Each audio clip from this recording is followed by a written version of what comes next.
Guten Abend.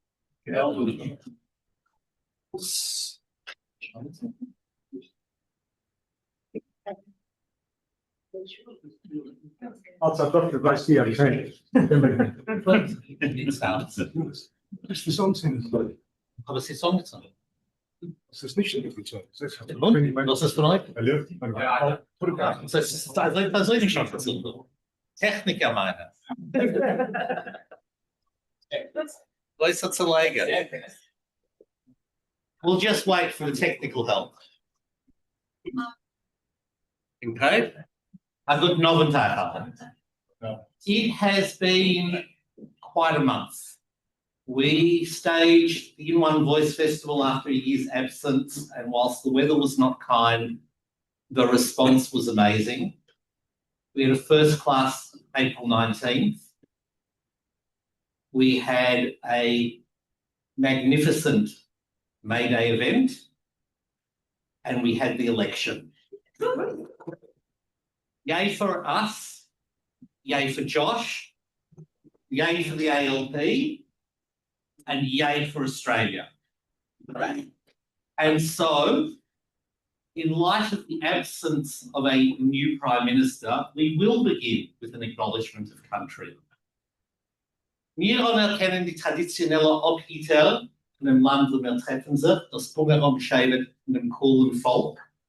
Und Punkt wie sie geben ab Covid zu seiner Älteste und heint in Abend geben wir ab Covid zu einer von unseren Älteste, geben wir euch ab Covid zu seiner Älteste von den Nächten und von dem Heint. Henry will speak about Bono. We often joke about Bono. I'm not a Mashiachist, but Bono did and does play an outsized role in our organisation, and hence it was most appropriate that we name our annual oration on his behalf. And I think it's really appropriate that Bono be with us, even if he's not with us. The Lady Shul is for him.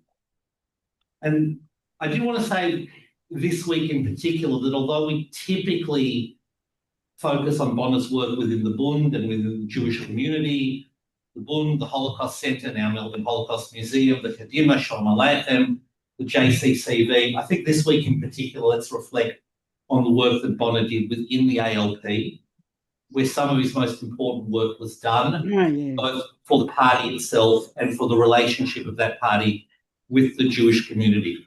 Bono's work with the with the ALP is what led to so many Jewish Holocaust survivors being able to be here. He would be exceedingly happy with the results this week. He would be happy with the defeats of the Liberals. He would be happy with the defeat of left-wing extremism. And he would be very, very happy that one of ours is back in Parliament for the third time. So I'd like to invite Henry, who knew him well, to speak a few words about Bono.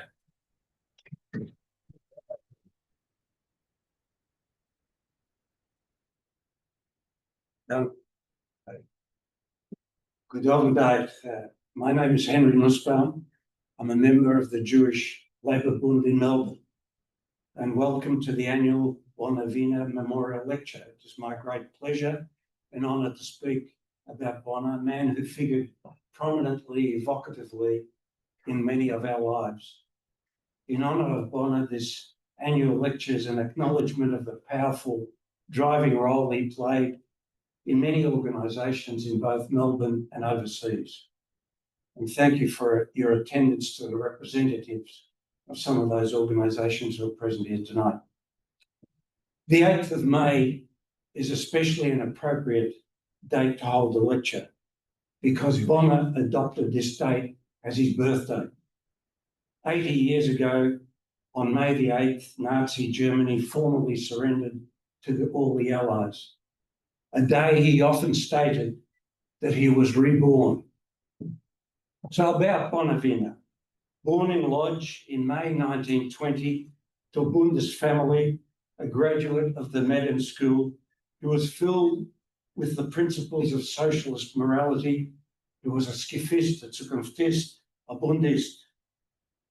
I have a special sentiment in speaking about Bono, When Bono was a skiffist, his helper was my father's first wife, Yevgenia Kleinman Nussbaum. This Bono told me and provided me with a photo of her. My father never spoke to me about this. In the late 1930s, Bono became president of the Skiffing Lodge and became a confident orator, although his first attempt apparently to speak at a mass meeting was a disaster. He was so nervous that he collapsed and couldn't say a word. Bono was incarcerated in the Lodge ghetto in 1940 and quickly took upon himself to run clandestine activities of the Bund and organise political and cultural activities. With a clandestine radio, Bono and his friend Abram Goldberg used the broadcast information to give hope to many in the ghetto. He kept a diary, collected ghetto artefacts. These were buried in large metal boxes. One survived, and its contents were used as evidence in various trials.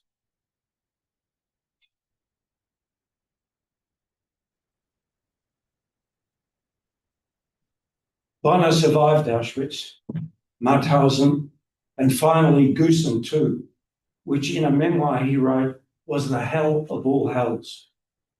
A letter in Yiddish that Bono wrote after his liberation to his friends demonstrates his conviction in driving the ideals of the Bund. And it's in Yiddish. Forgive me those who don't understand. A brief zu Hawaii, Oktober 1945, Frau Hoffmann, Feldmann, Greenberg und Wechsler. Servus, Jacken. Ich bin heint in Linz, Österreich, in a Lager. Gewähnt bin ich in Auschwitz, Mauthausen und dann in Gusen 2. Das ist sicher gewähnt der ärgste Lager in ganz Europa. Jeder eine halt, sein Lager ist gewähnt das ärgste. Ich habe dem Lager ausgehalten, bin auch gesund, fühle mich gut. Ich meine, das, was wir tun in Polen, ist weit nicht richtig. Das Jeden-Problem sieht uns im Ganzen anders, wie ihr meint. Auf die Jeden, was sind heraus von den Lagern, kann man nicht rechnen. Herr Gerber, schreibt mir alles.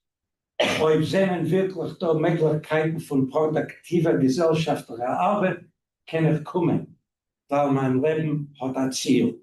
Arbeiten für jeden, für dem Volk, von welchem ich stamme und liebe, und arbeiten für den Sozialismus, für die Idee, was wird uns alle binden.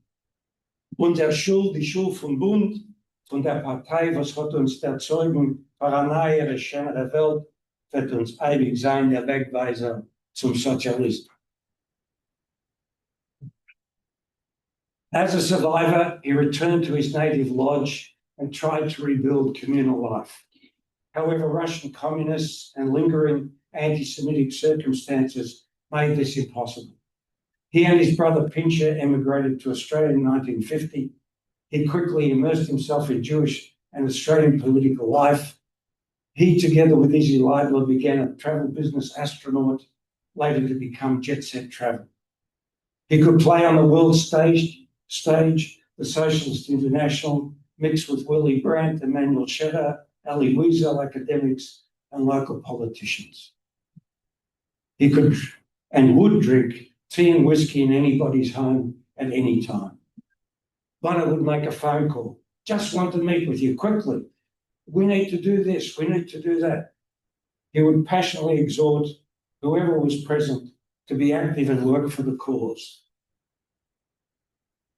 One of the more memorable meetings for me took place in New York.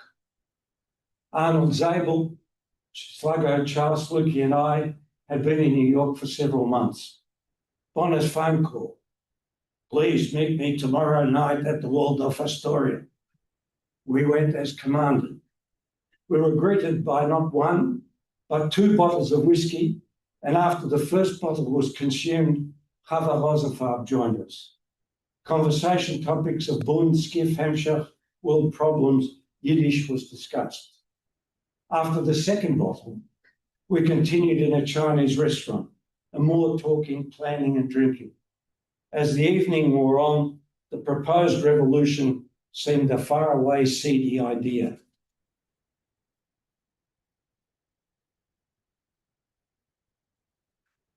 Bono's energies were indefatigable. Hat geschlepptes worden. A helper at skiff camps in 1951-52, Phillip Island and Ocean Grove, president of the Bund in Melbourne for 15 years, stalwart of the Kadima Jewish Cultural Centre, co-founder of Melbourne Holocaust Centre, now the Holocaust Museum, supporter of Jewish Welfare Society, now Jewish Care, co-founder of Shalom Aleichem College, Labor Party activist, strongly anti-communist, occasional soapbox speaker in the Yarra Gardens. Most listeners were too scared to heckle him, a big fella. Always promoting Yiddish Jewish life in Melbourne. It is easy to conjure up an image of Bono, impassioned with his thoughts and ideas, dynamic with his speech, quivering with emotion, conviction and energy. Many of us who are Helfer remember being harassed by Bono at Jugendbund meetings. How much Yiddish will the Skafisten hear on camp? And loud, terse and emotional arguments over the United States and Australia's involvement in the Vietnam War. The arguments and opinions often diluted by a quick whiskey afterwards. Such was his language, thoughts, comments and actions, clear, logical, always predicated on his convictions, his motivations, his past, his history. On his arrival from overseas trips, these were illuminating, were fresh and enchanting encounters. He recounted events of people's life, and life was always stimulating. Here, read this, another article cut from a Berlin magazine, a Toronto journal, a French Jewish publication. That's better. Today, Bono would be highly critical of the Israel leadership with regard to Gaza and West Bank actions and treatment of the Palestinians. He did defend the right of Israel to exist as a state. He was one of the first to volunteer to go to Israel in 1967. He was always critical of the conflation of religion with the affairs of the state. Bono would be shocked at the anti-democratic action of leaders around the world, the dilution of the separation of powers and the disregard of the rule of law. Bono passed away in August 1995, leaving a massive void in our hearts and all the previously mentioned institutions. Chava Rosenfeld wrote of Bono, I put the words up there. He strode through life with his back straight and his head proudly raised. He emerged from the flames of the Holocaust, not broken, but proud, a man who, despite all the horrors that he had witnessed, clung to his belief in the human potential for overcoming evil. Covid zijn onweg. Bono Latijn. You can read this. It says Bond 7 there. It should have been either Bono 7 or Bund 7. A mistake, a small mistake. This is for anyone afterwards if they're willing.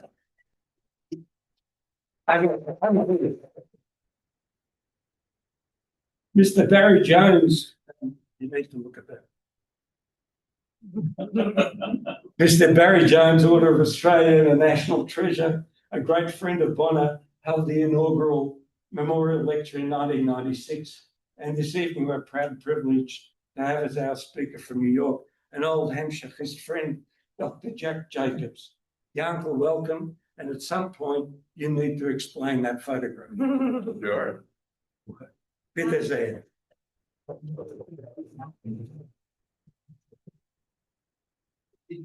So we turn to the topic of the evening.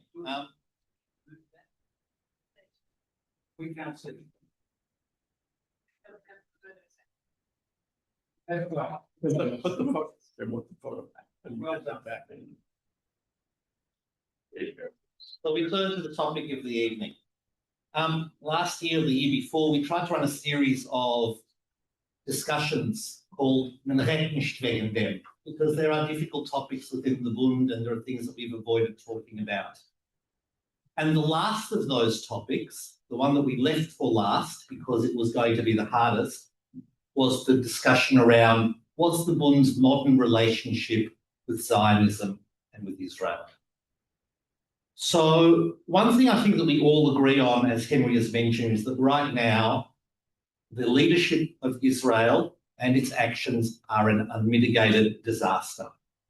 I think we can all agree that hostages out of Gaza, Hamas out of Gaza, and Israel out of Gaza are the bare minimum demands that we would make.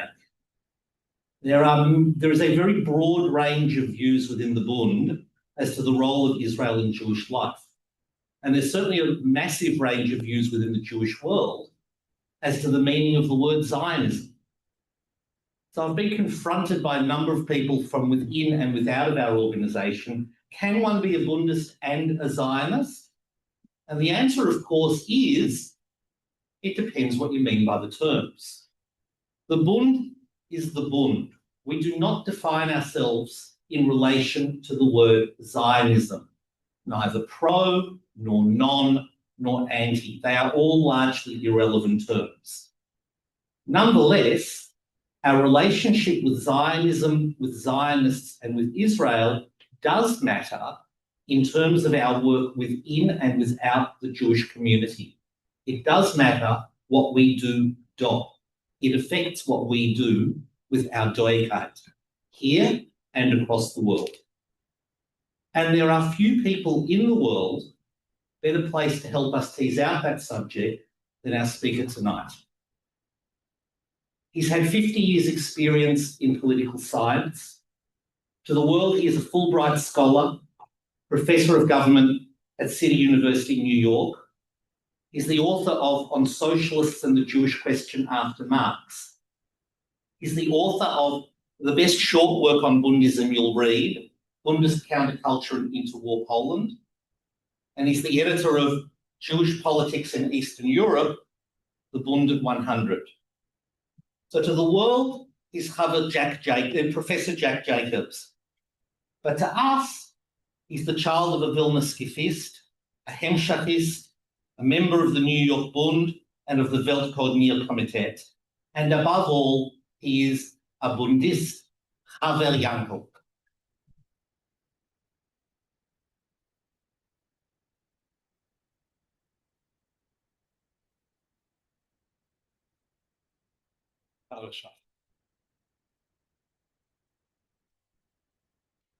Thank you for the invitation to speak this evening, and thank you, Judy, for your introduction. I knew Bono Wiener. I remember him fondly, and I'm touched by the request that I deliver the memorial lecture created in his honor, even if it is on a controversial topic, and I am confident that not everyone will agree. I want to speak this evening about three interrelated matters. First of all, what was the Bund's position vis-a-vis Zionism, both in the Tsarist era and in independent Poland between the two world wars? And secondly, what was the attitude of the Bund towards the Jewish community in Palestine before the establishment of the State of Israel? And how did that attitude develop after the state came into being? And then finally, how are the positions of the Bund being interpreted in our day? So let's take it from the top.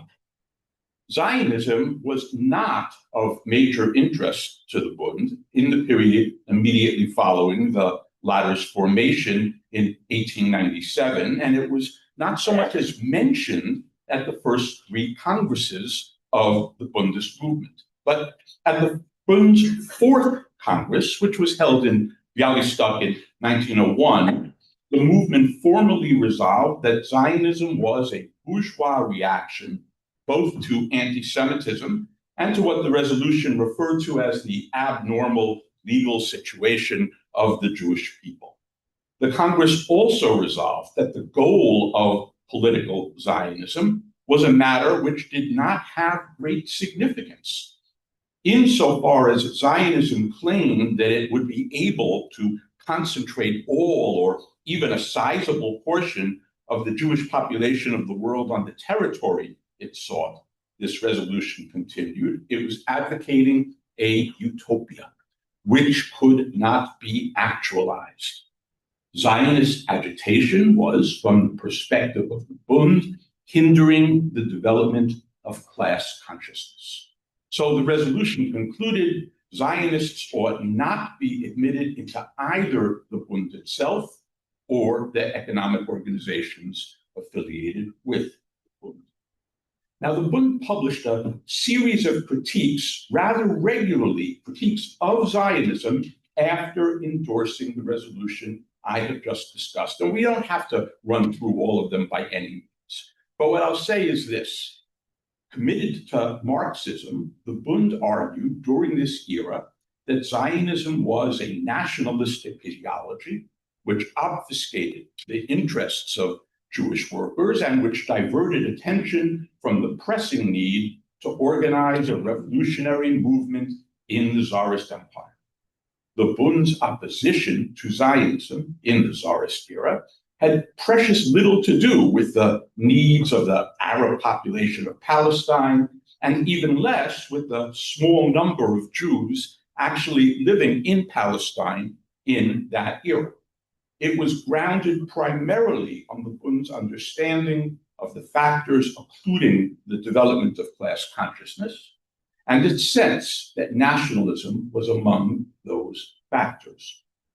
The Bund did not diminish the intensity of its polemics against Zionism per se at any point or in any manner in the era during which Poland emerged as an independent country.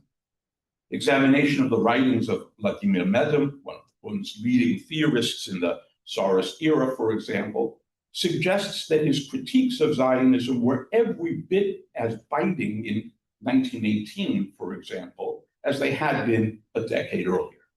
In 1908, Medem had underscored the difference between Russian Bundists, whom he portrayed as committed to dramatically improving conditions in the country in which they lived, and Zionists, whom he believed suggested implicitly or explicitly that Jews had no place in Russia. Medem returned to a discussion of the differences between the Bund and Zionism in a piece which dates from 1918. And in this work, Medem remarks on at least 4 distinctions between Bundism and Zionism. One of these revolved around the class bases of these movements. According to Medem, the Bund was a proletarian movement, a movement made up of workers, and it served the interests of workers. And from his perspective, Zionism was intrinsically bourgeois. A second distinction between the two movements had to do with their cultural programs. The Bund, which over time came to put great stress on the fact that Yiddish was spoken by the overwhelming bulk of Jewish workers in Eastern Europe, defended the right of Jews to make use of the Yiddish language and fostered attempts to create a modern Yiddish culture. Zionism, on the other hand, as described by Medem, was a movement that denigrated the Yiddish language. Moreover, because from Medem's point of view, Zionism wanted to revive the Jewish past by resurrecting an independent Jewish state in the land of Israel like that which had existed millennia ago, it was tied to reaction. The Bund, on the other hand, which had an anti-clerical perspective, was thought of by Medem as a modernizing movement. That is, a movement that would aid the formation of a new lifestyle among Jews. Last, not least, Medem contrasted the political programs of the two movements. Bund's program, he emphasized, was one that insisted that Jews should be granted national rights in Eastern Europe. The Zionist movement, on the other hand, implied that Jews were foreign to Europe and thus suggested, as Medem saw it, that the Jews of Europe were not necessarily entitled to equal national rights in the countries in which they were living. Now, Medem disagreed strongly with the decision made by the Polish Bund in 1920 to seek affiliation with the Comintern, the Communist International, and he therefore opted to distance himself from the party He immigrated to the US and he died in New York in 23. The distinctions between the politics of the Polish Bund in the early 1920s and those of Narrm, however, had nothing whatsoever to do with Zionism and should not be taken as suggesting that the Polish Bund disagreed with Narrm's approach to Zionism. On the contrary, throughout the period between the two world wars, the Polish Bund agreed wholeheartedly with each of the critiques of Zionism, which Narrm had made in 18, and it argued that current events provided evidence in support of the theoretical distinctions that Narrm had outlined. There were, however, subtle differences between the arguments that had been made by Russian Bundists against Zionism in the period preceding the Bolshevik Revolution and specific positions adopted by certain leading Bundists in Poland during the interwar period. One interesting difference between the anti-Zionist arguments of the Russian Bund and those of the Polish Bund may be traced to the amount of attention paid to events in Palestine. None of the most prominent Russian Bundists are known to have visited Palestine during the Tsarist era, and the Bundist press of that era did not devote significant space to the lives of the Jews living in Palestine. On the other hand, at least 3 individuals associated with the Bund, Dr. Ben-Zion Hoffman, known as Zivion, and Victor Alter and Yankov Pat, all 3 of them visited Palestine in the 20s and wrote about their experiences in works published under Bundist auspices. All 3 accounts are genuinely interesting. They're all worthy of close examination, but we're not going to examine all 3 this evening. Neither Hoffman's account nor that of Pat should be taken as indicative of the views of the Polish Bund to the same degree as is the account provided by Victor Alter. Hoffman, it should be noted, was a prominent member of the Bund from 1898 onward, but he had moved to the US in 1908. He did not live in Poland in the years between the 2 world wars, and so he was not involved in the Polish Bund per se when, in the early 1920s, he traveled to Palestine. Yankov Pat was active in the Polish Bund at the time he traveled to Palestine, but he had come to the Bund only after a really long, complicated ideological evolution. Pat had been a member of the Polit Zion. He later joined the Zionist Socialist Workers' Party, and still later, he joined the United Jewish Socialist Workers' Party. And all 3 of those parties had been rivals to the Bund. Pat did not become active in the Bund until 21 or something like that, and he made his 7-week-long trip to the Middle East in the mid-1920s after involvement in the party that had only been going on for a couple of years. But whatever one may say about the degree to which the views of Hoffman and Pat were or were not representative of the orientation of the Polish Bund, there's really no room for debate about the significance of the views of Victor Alter.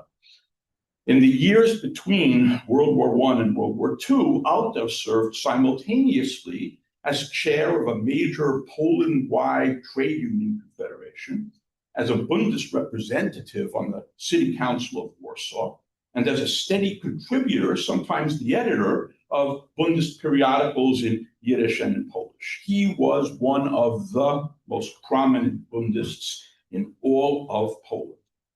Alter traveled to Palestine after Hoffman had completed his trip, but before Pat undertook his journey. And he wrote a 66-page long work that described his experience. It came out under the title Der Emes wegen Palästina, and it was published in 25. Alter had a good time during this. As a tourist, he writes, I had a great deal of pleasure. He enjoyed talking with the members of a kvutzah, a cooperative settlement. I do not know if all chalutzim are similar to them, but I decidedly liked these young people, Alter commented, and nevertheless, Alter's general impression of Palestine was negative. and his terminology was notably cooler and more distant than that of either Hoffman or Pat. He found Palestine to be small. He noted that the physical size of the land also had an impact on other aspects of life. Everything is small there, he wrote. A small population, a poor cultural life, small political tasks. And thanks to this, small horizons of thinking and living. Alter was struck by how poor the land was, and by that he didn't refer necessarily to the standard of living, but rather to the extent to which the land was infertile. He noted the hot climate of Palestine, and he remarked revealingly that, and I'm quoting, the Palestinian sun signifies unavoidably a lower level of culture.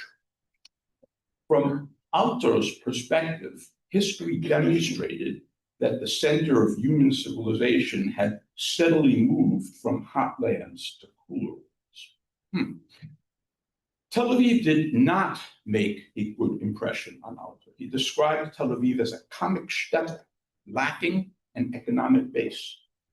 To Alter, Tel Aviv was resort-like, and the lives of those who lived there struck him as frivolous, revolving in many cases around, in his words, good food 4 times a day, a stroll to the sea, and card games.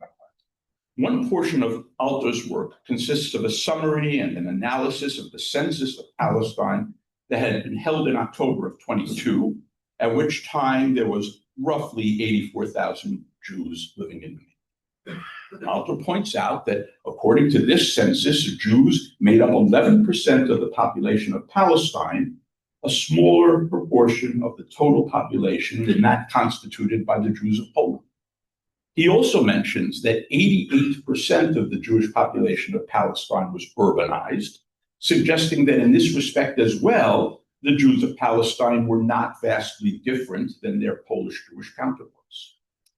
The similarity between these communities, Alter continues, holds true even when one examines their social and economic structure. 68% of the Jews in Palestine were reportedly traders or were unemployed.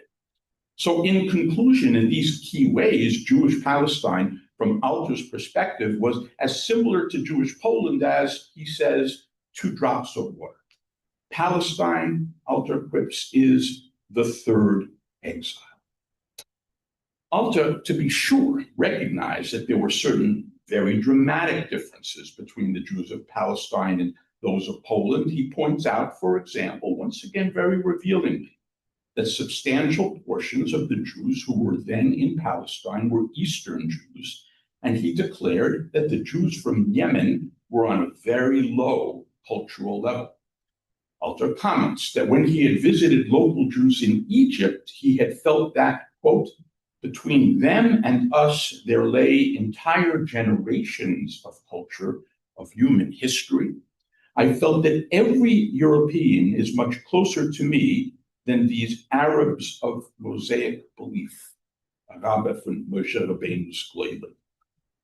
Alter dismissed a number of claims and arguments made by European Zionists. He noted that Zionists spent much on the hope that Jews could become a majority of the population in Palestine, but Alter proclaims, using immigration statistics to support his contention, that there's no prospect whatsoever of a Jewish majority.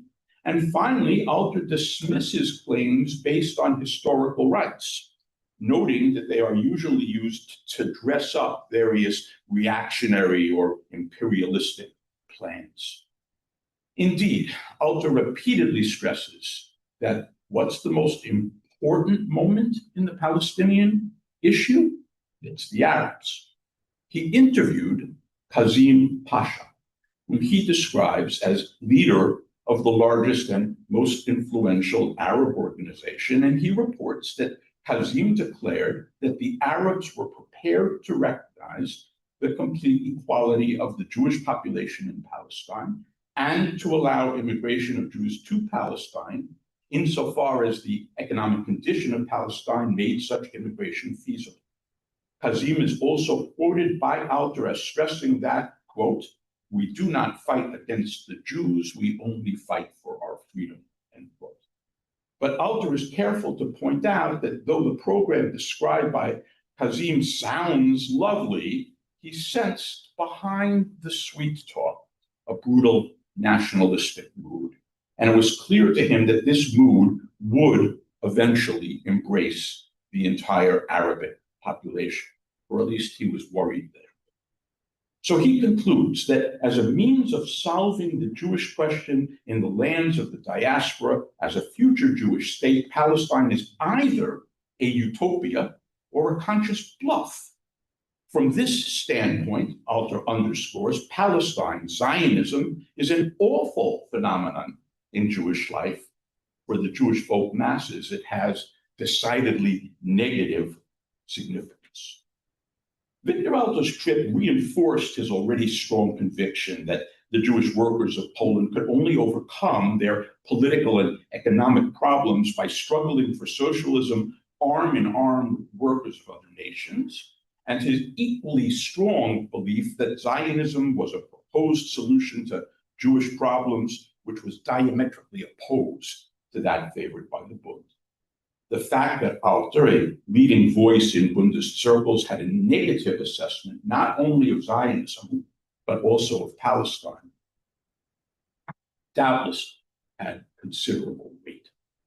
And yet, in the period following his trip, Alter was by no means as strongly opposed to cooperation with Polish Jews who were sympathetic to Jewish settlement in Palestine as the Russian Bund had been.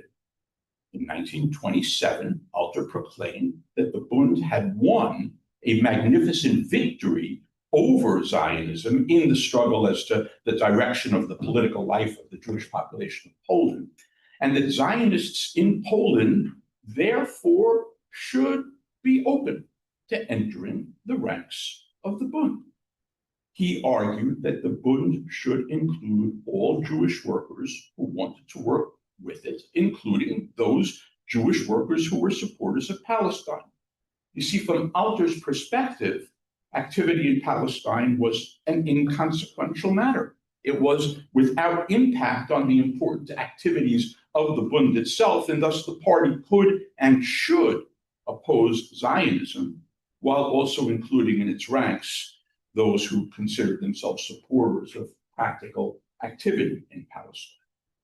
Now, the proposal made by Alter generated dissent in Bundist ranks. It was explicitly rebutted by some prominent Bundists, Neuer Portnoy, for example. It was not formally accepted by the party, and yet it was indicative of something that had changed. Moreover, events in Palestine in late 1929, while leading Bundists in Poland to reassert their long-standing anti-Zionist perspective, also made them take a closer look at what was actually happening in Palestine itself. When in the summer of that year there were attacks by Arabs on Jews at the Western Wall, Chmurner, Yosef Lischinski, writing in the Bundist daily press, asserted that the situation was the bitterest kind of tragedy, because, he noted, it is impossible to create a bridge between the strivings of the Zionists and the counter-strivings of the Arabs. In another piece on this theme, Chmurner denied that the events in Palestine could be described as a pogrom, plain and simple, as Polish Zionists were claiming at that time. The Arabs, Chmurner stressed, had clear, explicit political aims, including the calling of a parliament, the disavowal of the Balfour Declaration, prohibiting the immigration of Zionists. You could agree with the aims, you could disagree with the aims, but you can't just dismiss the phenomenon as a pogrom, plain and simple, says Chmurner. Who could oppose a parliament? What right had England to issue a Balfour Declaration at the expense of the population that actually lived in Palestine? If the Arabs ruled, Chmurner suggested, they would not continue to insist on prohibiting immigration. And so Chmurner insisted the events in Palestine could best be described not as a pogrom, plain and simple, but as a pogrom that was growing into an uprising, not against Jews, but against the occupation. And at a meeting held in Warsaw, sponsored by the Bund and attended by 3,000, there was a resolution that was adopted at that time stating that the most important condition for a peaceful life together of the entire population in Palestine was the renouncement of the Zionist plan about ruling in the land against the will of the majority. Now, sharp critiques of Zionist theory by Polish Bundists did not wholly preclude Bundists from cooperating with specific labor Zionists or labor Zionist parties, at least to some degree. The most significant examples of Bundist cooperation with Zionists revolved around efforts to create and to sustain a Yiddish secular school system. Over the course of the interwar period, Bundists came to play the leading roles in the Zisho, the Central Jewish School Organization, and members of the Polizion left, which, like the Bund, was committed to the support of secular Yiddish culture, and which was also committed to its version of socialism, they remained involved with Zisho even after it came to be dominated by Bundists. Similarly, both the Bund and the Polizion left had representatives in the Association of Jewish Writers and Journalists of Warsaw, and they often cooperated with each other on specific points. Somewhat more significantly, the Bund is known to have entered into electoral agreements with labor Zionists. And nevertheless, the Bund per se did not decrease the intensity of its ideological opposition to European Zionism during the interwar years. Cooperation with labor Zionists was always tactical, it was delimited, and it was perceived as being both temporary and short-term in nature. But by the late 1930s, the Bund genuinely believed that it had won its long-term debate with its Polish Zionist opponents, and it had grown comfortable with the self-chosen function of defending the rights not only of working-class Jews, but of other Polish Jews. And this psychological sense of being a victor, well, that, I think, may very well help to explain why, in the months immediately leading up to the Second World War, the Bund published an explicit defense of the legitimate rights of the Jewish population of Palestine. In one of the last pre-war pieces on Zionism to appear in Bundist press, Moshe Ozech, who served at various points as a Bundist representative to the City Council of Warsaw and as an elected official of Warsaw's Kehila, he issued an article in the Bundist press. He wrote an article for the Bundist press in which, amongst other things, he underscored that the so-called white paper, which had been issued by the British government in May of 1939, represented a complete failure with the Zionist movement. And Ozech believed that British interests would lead to the proclamation of an independent Palestinian state in which Arabs would dominate. Ozech stressed that the Jewish community of Palestine, by then numbering something like 500,000, had had very broad rights promised to it by England, and he proclaimed that it was the task of the Jewish population in Palestine to engage in a policy which would consolidate and broaden its minority rights. Ozech concludes, and it's an important conclusion, the destruction, the word he uses is churban, the destruction of Zionism and the rights of the Jewish population of Palestine are two separate concepts.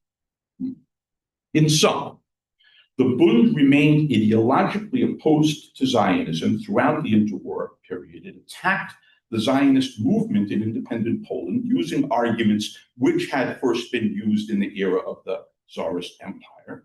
Unlike in the period preceding the Bolshevik Revolution, however, there were influential voices within the Bund during the interwar period which differentiated between Zionist settlers in Palestine and European Zionist ideologues, and which manifested somewhat more sympathy for the former than for the latter.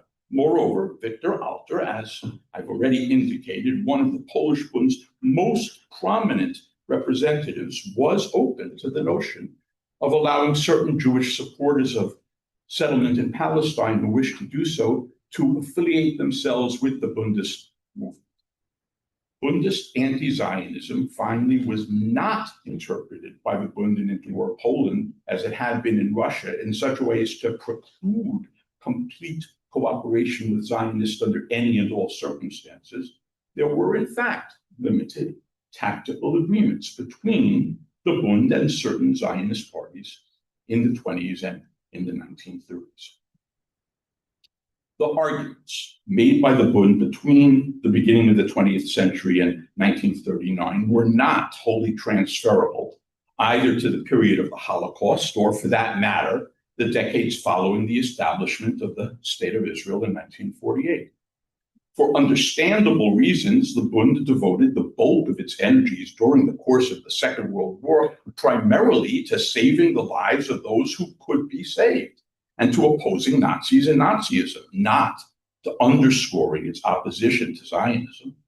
Bundists ultimately agreed to cooperate with Zionists in specific contexts in occupied Poland, i.e. in the Warsaw Ghetto, in order to resist the ongoing extermination of the Jewish population by Nazis and those who worked with them. The Bund, however, did not alter its ideological opposition to Zionism during that period. It simply and altogether correctly directed its limited resources primarily against far more deadly opponents. But once the Second World War had ended and Zionist efforts to create a Jewish state gained intensity and support both inside and outside the Jewish community, the Bund resumed its active opposition to the Zionist movement. The first post-war conference of the Bund, held in Brussels in early May of 1947, underscored that stance. In a resolution on Jewish issues adopted at the conference, the Bund proclaimed that, quote, Zionism cannot solve the problems of the great majority of the Jewish people who will continue to live outside the boundaries of Palestine. The Zionist requests for Jewish statehood in Palestine exposes the Jews there to dangers and difficulties threatening the very existence of the Jewish settlement in that country. In view of the foregoing, the 1947 Brussels Conference of the Bund concluded the struggle against the theory and practices of Zionism must not be diminished. At the next post-war conference of the Bund, which took place several months after the proclamation of the State of Israel, the Bund addressed not only its opposition to Zionism, but also the movement's stance vis-a-vis Israel. That second post-war conference resolved that, I'm quoting, the State of Israel being the result of an artificial partition of Palestine and being established by a bloody struggle between Jews and Arab is not only far from solving the Jewish problem, but also jeopardizes the great and important accomplishments of the Jewish community in Palestine, even its very physical existence. Jewish socialists and Democrats should work for peace with the surrounding Arab states and for cooperation with the Palestinian Arab population through the establishment of a common Jewish-Arab state based on the principles of democratic federalism. But the position of the Bund, first on Palestine and later on Israel, was not chiseled in stone. This was evident before the Holocaust. I already tried to show how that was the case, and it remained evident after. Though certain highly influential leaders of the Bund remained committed to the approach suggested by the resolution of 1948 for decades thereafter, and I'm thinking here above all of Emanuel Scherer, and that's a picture of Arnold Zabel and Scherer and me from the early 1970s. It was an anti-Vietnam War demo in Central Park. Scherer remained committed to the classic standard Bundist position.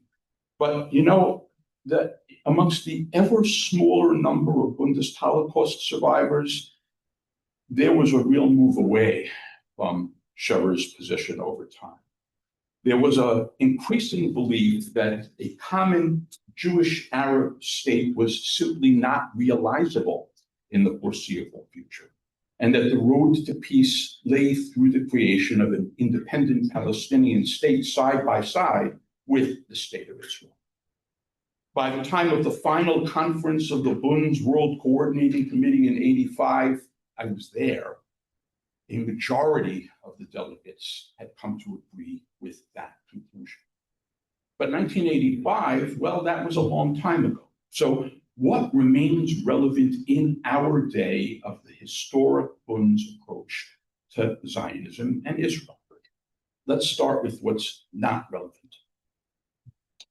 Today, there are considerably more than 7 million Jews living in Israel or in the occupied territories. The Bundists of Tsarist Russia and interwar Poland most definitively underestimated the absorptive capacity of the land of Israel. Moreover, the Yishuv constituted 10% of the Jewish population of the world in 1947. At the present point in time, at least 43% of the world's Jews live in Israel, and that proportion continues to rise steadily. The significance of the Jewish community of Israel vis-a-vis Jewish communities elsewhere has clearly changed. It has become far more important than Russian and Polish Bundists anticipated. And on the other hand, contentions made by the Bund over a period of decades, particularly in the post-war era, that Zionists placed the interests of the state above the interests of Jews elsewhere, the Bundists' sense that Zionists and the state of Israel were unjustly undermining Yiddish culture, and the Bundists' fear that specific Israeli government policies would result in continuing wars and continuing dangers for Jews in Israel, all three of those strike me as substantially validated by subsequent events. To be sure, the world and world Jewry is very different in the 21st century than it was in the 20th, but any number of traditional Bundist stances, both on Zionism and on Israel, remain worthy, in my opinion, of reconsideration. There has been an upswing of interest in the Bund and in Bundism in recent years. Indeed, in the wake of the horrific attack by Hamas on Israel in October of '23, a number of groups claiming to embrace the traditions of the Bund came into being in various places around the world.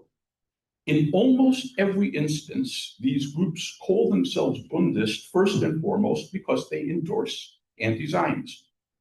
But it's by no means clear, at least to me, that the anti-Zionism of some of these contemporary Bundists would be recognizable to the Bundists of earlier generations. These groups are not all of a piece. We cannot go through all of the groups. I've already been speaking for quite some time. But I want to take a real fast look at one to give you some idea of what I'm talking about here. I want to look just for a moment at the student organization which has named itself the Jewish Bund at Brandeis. Brandeis is the only university in the United States that was organized under Jewish auspices. The fact that there is an entity that's called the Jewish Bund at Brandeis in itself is interesting. It was established in 2024. Last year, the Jewish Bund at Brandeis issued a brief statement of its goals, and it lists as its first goal material support for the Palestinian cause through fundraising and campus activism. Fair enough. The legitimate needs of the Palestinian people are absolutely worthy of support. I would point out, however, that at no point in its statement of goals does the Jewish Bund at Brandeis mention or even allude to the needs of the Jewish community of Israel. For what it's worth, the anti-Zionism of the Jewish Bund at Brandeis strikes me as rather different, both from the stance taken by the Bundists of earlier generations and, for what it's worth, from my own positions. I continue to consider myself a Bundist. And for reasons that I intend to explain in a very specific sense of the term, I also continue to define my position as an anti-Zionist one. But my contemporary anti-Zionism is rooted in rather different matters than is that of those Bundists now at Brandeis. So you might be legitimately asking, it's a good and important question. What do I mean when I say that I'm an anti-Zionist? I begin by underscoring I do not advocate the destruction of the state of Israel. But on the other hand, I oppose core elements of Zionist ideology. People affiliated with every Zionist organization around the world are required to acknowledge that they agree with the principles of what is known as the Jerusalem Program in order to vote in the elections of the World Zionist Congress. One such election just took place, it concluded this week. And everybody who voted in it had to sign off that they agreed with a number of specific things. What's in the Jerusalem Program? It insists, number one, on the centrality of the state of Israel in Jewish life. Number two, it insists that Zionists must support Aliyah to Israel from all countries. And it says, number three, that Zionists must advocate the teaching of Hebrew as the national language. Well, I reject all three of those core principles. And I have argued vigorously against them over an extended period. So from my perspective, Zionism has had deleterious impacts on Jewish communities around the world and continues to have such impacts. And that is why I continue to define my position as an anti-Zionist position. That's just me. Lest there be some misunderstanding, to say that I do not favor the dismantling of the state of Israel, indeed that I believe that the Jewish community of Israel has a right to self-determination, this should not be taken as suggesting that I support policies of the state or of key leaders of the state. I vigorously condemn the attack by Hamas on Israel and its ongoing imprisonment of civilian hostages. And I also and simultaneously vigorously condemn, amongst other matters, ethnic cleansing, collective punishment, disproportionate response, mistreatment of Palestinian prisoners, the use of starvation as a tactic of war. The road to peace is very narrow, but I believe that we've got to go down that road. And I believe that the road to peace lies through coexistence. So I conclude with a question. Would Bono agree with my take on Bundism, Zionism, Israel, past and present? Maybe not. But I suspect that if Bono had listened to this talk, he would have said, Chava Yankel, let's go out for a drink and continue to discuss these matters. And personally, I think that's a fine idea. So thank you for listening. I look forward to learning of your views and to maintaining a dialogue with you both tonight and down the line. Chava.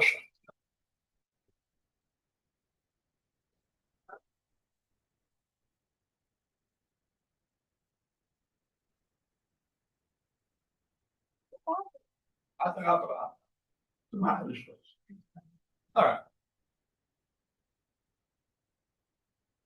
Danke. A großen erscheinen Dank. Fine lecture. You covered off on, 130 years of history in 45 minutes, eloquently and pinpoint and with a balance and sense.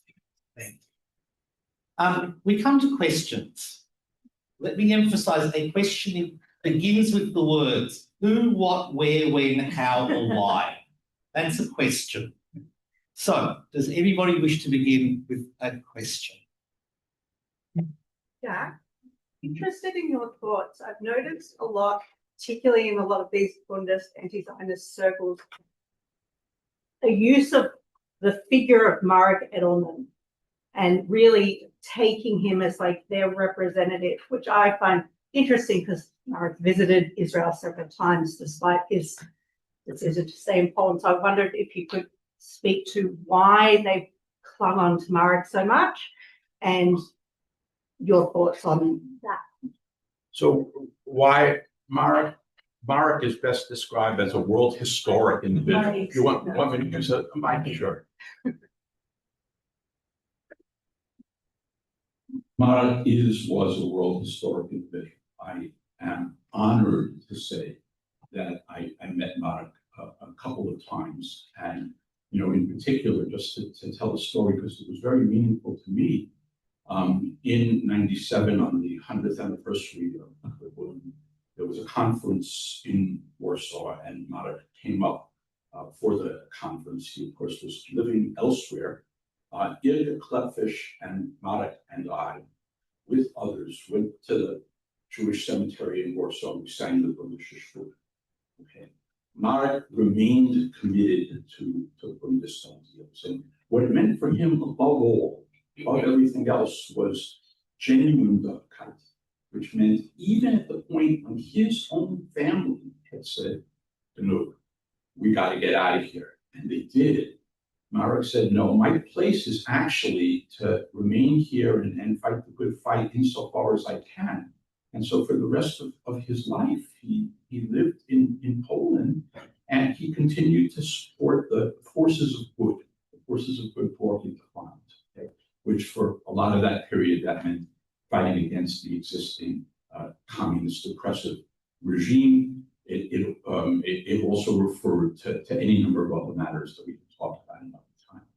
And I think that at a point in time when there were almost no other Bundists who were alive and who were known to the wider world, Marek Edelman was known to the wider world. So he mattered, and that is why the contemporary generation chooses to focus on him. And I think that on a lot of levels, it's a good choice. Did he visit Israel? Well, yeah, so did I. I was in Israel for a family wedding a year ago. Right, Susie, it was just a year ago, right?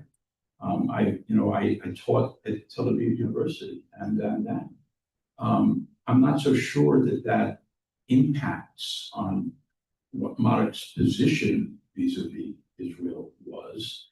It was a classic Bundist position in all of the ways that I have already described. And above all, that he didn't think that Zionists could speak in the names of Jews everywhere. He didn't think that Israel was the central force in Jewish life. He wasn't in favor of Aliyah. So far as I know, he didn't actually understand modern people.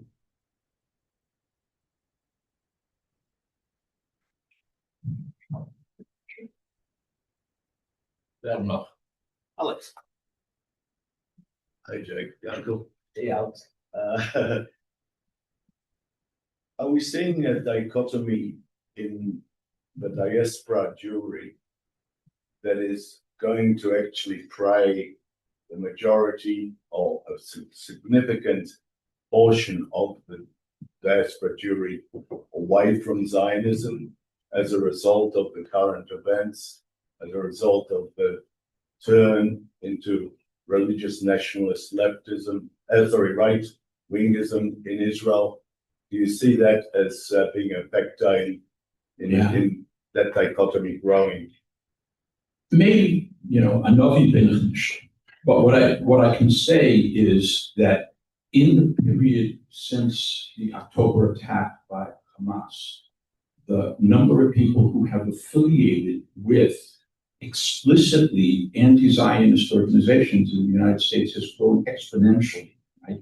The if not now, type organizations. That's just one such example. And the interesting things in terms of whether this is going to be a growing dichotomy or not, the overwhelming bulk of the people who have expressed sympathy for these anti-Zionist positions are in the youngest generation, significantly younger than me. Okay? Significantly younger. Now, people change over the course of a lifetime, and they are impacted by events and other matters. Will these young people in the United States and in other countries continue to hold such positions? We'll see. But it's certainly the case that these explicitly anti-Zionist organizations have more visibility now than at any point in recent decades. Thank you, Jack.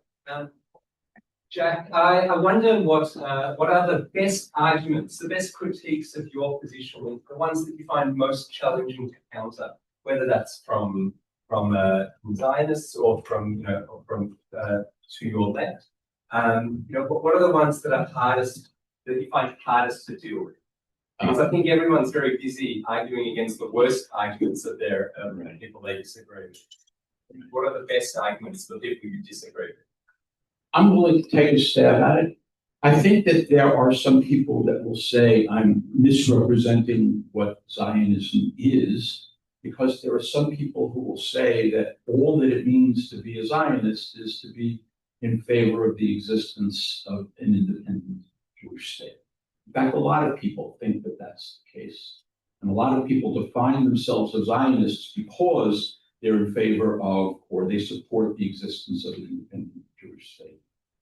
For all the reasons I attempted to outline, Josh, I don't find that a compelling argument. It's not what the Zionists say Zionism is. It's what people who don't know better, so to speak, say Zionism is. So I'm not convinced by it. And from the other side? Speak more. What's Sorry, the other side? from the other side, Jack? Meaning what? So from left wing anti-Zionists, perhaps Jewish or not Jewish, who would find your position to be middle of the road.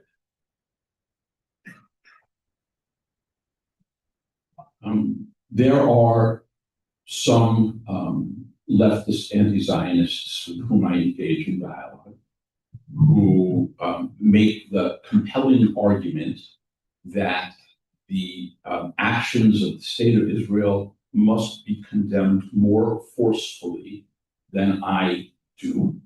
There are people that use language that I have not used here. You can imagine what I have in mind, right? I have not accused Israel of engaging in genocide. I have not referred to Israel as a colonial settler state. There are leftists who do. And I disagree with them, and we could go out and I could explain to you why I do, but you can't dismiss the arguments, right? These are serious arguments being made by serious people with which I disagree, and the ongoing actions of the Israeli government makes it ever harder to argue against those left-wing positions that I have just eliminated. Right. I was just going to ask what you think the most constructive thing we should be doing as a community here, in terms of like our relationship with Israel. Because when I was a helper at Skip, I would often think about what my friends in the Labour Zionist movement were doing, and I'd critique them. But then I'd come to the conclusion that at least they're doing something, and I didn't really know what to do myself. Well, Ryan, it's not for me to come to Australia and tell you what you ought to do. I don't know conditions here on the ground well enough to answer that. What I could say is, I can tell you what I tried to do in the States and what I'm in favor of, so to speak. And above all, that's defending the progressive forces that exist in Israel and in Palestine today. Because there are such forces, one of the groups that I'm very supportive of is Umdim B'Yachad, Standing Together, which is a social movement made up of mostly young Israeli Jews and Israeli Palestinians that has been working very forcefully against the actions of the government of the state of Israel in Gaza. It has been attempting to bring in food and water and medicine. It has been going on speaking tours around the world in defense of its positions. And I'm not an Israeli, and I don't live there, but I think that it's a important role to support their efforts insofar as I can. And from what I have seen, Australian Jewry also has resources, so to speak. Would it be a great thing for there to be an Australian Friends of Nduliaha? Yeah. So if such an organization doesn't exist right now, yeah, that would be a good thing to do. Raise money for the people who are trying to stop the slaughter and get the hostages freed through a methodology other than the methodology being used by that's not about those associated with just as one idea.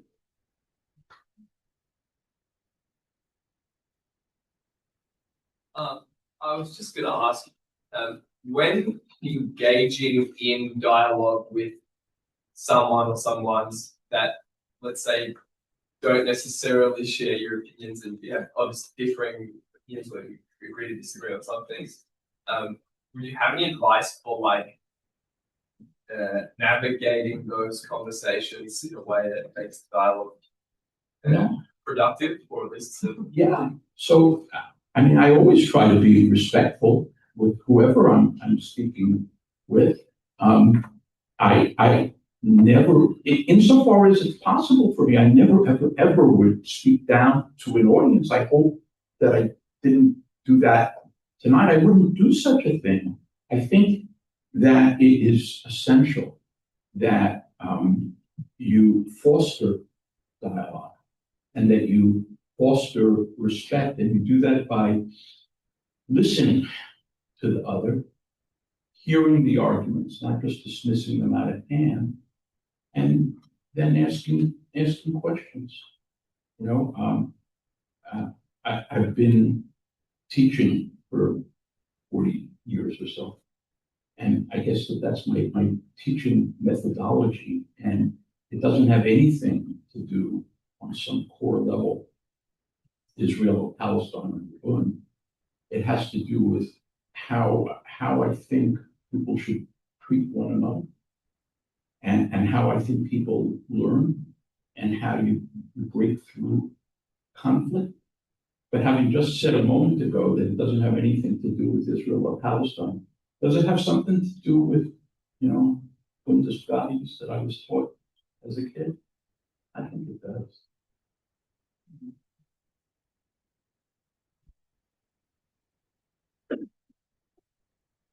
And that's it. Yeah, Uncle, I think this is genuinely one of the best, most engaging discussions that we have had at Bund in many years, and you have handled one of the more complex and difficult issues with clarity and with balance and with a genuine commitment to what the Bund was, what the Bund is, and what the Bund should be. On behalf of everybody, thank you so very, very much.